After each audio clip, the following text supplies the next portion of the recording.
Ezoiko ametsa izan dut. Oso erreala zirudien, baina aldi berean orain arte ezagutu dugun errealitatearekin ez zuen antzik. Birus baten ondorioz pertsona guztiek etxean gelditu behar genuen. Eta hementxe nago ni, etxean, bakarrik. Lasai eta ondo nagoela dirudi, baina enago guztiz seguru. Hasieran ez dut ia ezer egiten. Mugikorrera mezu eta bideo mordoa iritsi zaizkit. Azkenean, nazkatuta itzali egin dut. Atseden digitala. Denborak aurrera egin du, eta etxean jarraitzen dut nik, izoztuta. Egunak daramatzate dutxarik hartu gabe. Jan eta lo, besterik ez.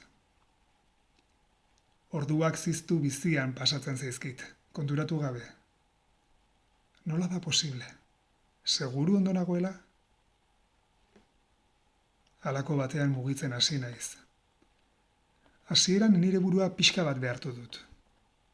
Ondoren ordea gorputza bere kabuz mugitzen hasi da. Eta arima poztu egin da. Ez du luze iraun une horrek, baina zerbait aldatu da nire barruan. Bestalde, konfinamendua gero eta gogorragoa egiten ari zait. Urrezko kaiola honetatik atera beharra dut. Zenbat denbora daramat etxean sartuta? 2 aste? 2 hilabete? Kontua galdu dut. Baina gauza bat argi daukat. Denbora gehiegi daramat besarkadarik eta musurik eman eta jaso gabe.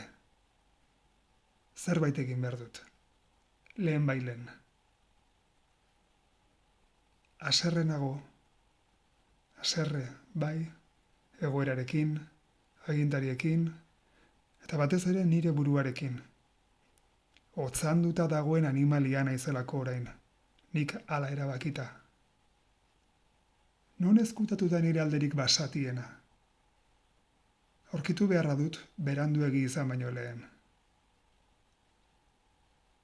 Bapatean kalera irten gaitezkela esan digute. Enaiz fidatzen ordea. Normaltasun berriak usain ustela du. Eta etxean gelditzea erabaki dut. Noiz arte? Auskalo.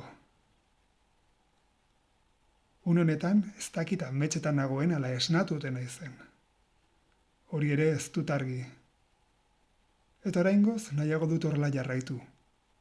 Limboan.